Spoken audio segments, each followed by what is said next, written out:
بسم الله الرحمن الرحیم. السلام علیکم ورحمت الله وبرکاته. عزتمند مسلمانانو ورونو خويندو، امید لرم چې تاسو بروغ جوړ بئ او خوشحال بئ. زما د الله رب العزت نه دا دعا دا سوال دی چې تاسو چرته هم یې الله تعالی مو همیشه د پاره روغ جوړ خوشاله و باد ساته. امین. عزتمندو، نن دی نوې او خاص وظیفه سره زستا سو مخ کې حاضر یم. نن درته محترمو د جمعې مبارک د شپې ډیر خاص او ډیر حیران کن عمل بیانوم. محترمو، دا عمل او دا وظیفه د یوې سجدې والا عمل دی، خو ډیر حیران کن او عظیم الشان عمل دی چې دستاسو په زندګۍ کې څه قسمه حاجات وي، ناممکنه حاجات وي، ناممکنه مقصدونه وي او ناممکنه خواهشات وي. ان شاء الله تعالی الله رب العزت به دغه ناممکنه حاجات دستاسو پوره کی. دغه ناممکنه پریشانه به الله جل شانه ختم کی. دغه مشکل به الله جل شانه ختم کی. ستاسو په زندګۍ کې ډیر عظیم الشان برکات الله جل شانه راولي. ډیره خوشحالي او سکون به الله جل شانه دستاسو په زندګۍ کې راولي او د ژوند څه قسمه حاجات مو دي، مقصدونه مو دي، الله جل شانه به هغه پوره کړي.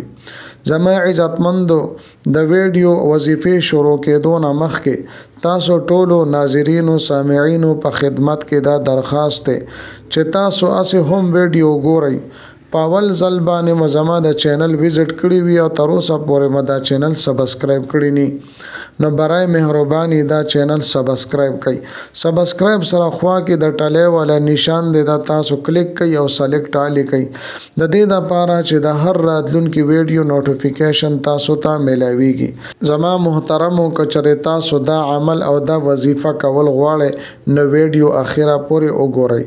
عزتمندو، دا کومه وظیفه چې زه تاسو ته بیانوم، دا وظیفه دا عمل د هر عمر والا بنی آدم کولی شي. محترمو، د یوې سجدې د طاقت اندازه به تاسو ته وشي.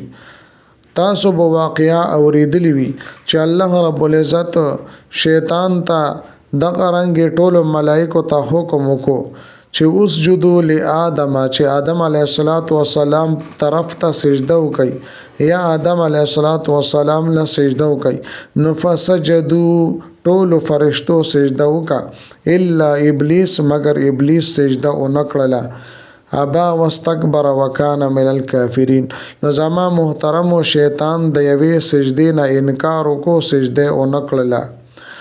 نو زما عزتمندو، د دې په وجه باندې الله رب العزت دغه شیطان لعنتی وګرځورو او تر قیامت پورې به دې په دې لعنت کې پروت وي. نو زما محترمو، د سجدې ډېر لوی طاقت ته کله چې او بنی آدم په سجده کې الله رب العزت نه سو وغواړي، الله جل شانه هغه قبلای. و زما عزتمندو، که تاسو یو سجده وکړئ نو تاسو ته به څه ملاویږي؟ هغه هو فرض سجده وکړه. فرض سجدې نه شیطان انکار وکړو چې د الله رب العزت د طرف نه ورته حکم و. دغه په وجه د انکار په وجه باندې چې شیطان د سجدې نه انکار وکړو، الله رب العزت تر قیامت پورې لعنتی وګرځولو او په دغه سزا کې به دې چلیږي او دغه سزا به دته د قیامت پر ازمانه ملاويږي. زما عزتمندو، چې یو کس د سجدې په حالت کې دعاګانې غواړي نو هغه زر قبليږي. چې کله ورته څه حاجت را پیښ شي نو دې سجده وکي او په دغه سجده کې د خپل حاجت او مقصد د پاره د الله جل شانه نه وغواړي او د سجدې د حالت الله جل شانه ته ډیر زیات نږدې او خوښ حالت ته. په دې حالت کې ډیر الله جل شانه ته سړی نږدې کیږي، ځکه چې په سجده کې حد درجه عاجزی پرته ده. نو که دستاسو خاص حاجت وي او ها حاجت تاسو پورا کول غواړئ نو د یوې سجدې په ذریعه سره محترم تاسو خپل حاجت چې ناممکنه حاجتونه ولې نه وي، الله جل شانه به دا تاسو ته پوره کړي. زما عزتمندو، تاسو یو ځای کې رشتہ کول غواړئ، تاسو غواړئ تاسو خوښه وي چې د فلانی ځای کې د زما رشته وشي، نو د من پسند رشته د پاره د خپل زړه چې کم ځای کې منلی وي هغه ځای کې د رښتې د پاره تاسو دا عمل او دا وظیفه کولی شئ. دغه رنګ زما عزتمندو چا باندې قرض دی او دې دا غواړي چې الله جل شانه ماته د قرضونو نجات را نصیب کړي، نو زما عزتمندو تاسو د یوې سجدې د عملو کوي ان شاء الله تعالی الله جل شانه به تاسو ته د غیب نه د قرض ادا کولو اسباب برابر کړي. یا زما محترم کور کې جنگ جګړې وي اختلافات وي نو د هغې دپاره هم تاسو د یوې سجدې د عمل کولی شئ.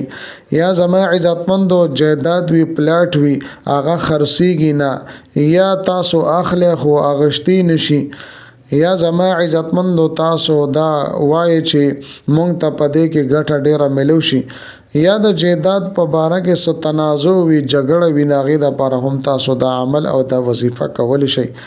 العرض زما عزتمندو دا یو خاص او مختصر عمل دی خو ډیر زیات اثر لرونکي عمل دی او دا عمل به زما محترم تاسو د جمعې په شپه باندې کوئ.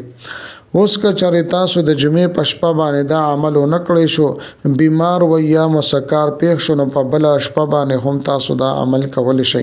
خو زما عزتمندو د جمعې په شپه باندې د دې برکات ډیر زیات دي، حیران کن برکات دي، معجزاتي کمالات دي. زما عزتمندو د جمعې په شپه باندې ډیره بهتره ده چې تاسو دا وظیفه او دا عمل وکړئ، ځکه چې زما عزتمندو د جمعې د شپې خپل برکات دي او د دې عمل خپل برکات دي، د سجدې خپل برکات دي. نو زما عزتمندو کله چې تاسو د جمعې په شپه باندې دا عمل وکړئ نو فایده به ډیره زیاته وي. اوس زما عزتمندو راځم وظیفې طرف ته، تاسو ته ترتیب او طریقې کار بیانوم، تاسو به دا عمل او دا وظیفه به څنګه کوئ. زما عزتمندو کله چې مو د ماسخوتن مونځ وکړو نو فورا ورپسې تاسو دا عمل کولی شئ او تر نیمې شپې پورې بلکې تر پیشمنی پورې تاسو دا عمل کولی شئ. 2 رکعاتو نفل نیت په تاسو وتړئ، یعنی عام نفل نیت چې څنګه مونږ تړو هغه شان د نفل نیت په تاسو وتړئ او بیا به لومبني رکعت کې چې کله تاسو الحمدلله رب العالمین وللضالین امین وایي نو قل یا ایها الکافرون سورت مبارکه دا به تاسو 10 مرتبه لس پیرې به دا وایي. کله چې زما عزتمندو دویم رکعت لپاسي او وللضالین امین تاسو وایي نو بیا به قل هو الله احد کم صورت ته دا به تاسو 11 مرتبه یو لس پیرې د دې ورته وظیفه وکړي. بیا به تاسو 2 رکعات پورا کوي او سلام به وګرځوي. کله چې زما محترم سلام وګرځول تاسو نو بیا به سجده باندې پریوزي او یو سجده وکړي. په دغه سجده کې به لس پیرې درود شریف وې. کله چې درود شریف وې نو بیا به سبحان الله والحمد لله ولا اله الا الله والله اکبر ولا حول ولا قوه الا بالله العلي العظیم 10 مرتبه لس پیرې و بیا تاسو د دې ورته وظیفه وکړئ. د دې نه پس به زما عزتمندو 10 مرتبه لس پیرې و تاسو اللهم ربنا آتنا فی الدنيا حسنه وفي الاخره حسنه وقنا عذاب النار بیا ورپسې به تاسو دا ولولئ. نو زما عزتمندو دې سره به تاسو وظیفه مکمل شي. بیا به هم په دغه سجده کې کله چې مو دا ټول اوراد او وظایف وکړه نو الله رب العزت نه په اجازه سره دعا وغواړي هم د سجدې په حالت کې د خپل مسایلو د پاره د خپل تکالیفو د پاره د رشتې د پاره د قرض د ادا کولو د پاره عرض زما ورونو چې تاسو سم مسله وي داغه د پاره تاسو دعاګانې وغواړئ ان شاء الله تعالی ضرور به ضرور به الله جل شانو تاسو د تمام مذکوره مسائل به حل کړي. زما عزتمندو امید لرم چې دا ویډیو دا وظیفه بس تاسو ډیره زیاته خوښی وي. که ویډیو مو خوښی ویډیو لایک کړئ، چینل سبسکرایب کړئ. ملاوي کوم بتاو سره بل ویډیو کې بل وظیفه سره تر هغه وخت پورې ما ته اجازه راکړئ. د الله په امان.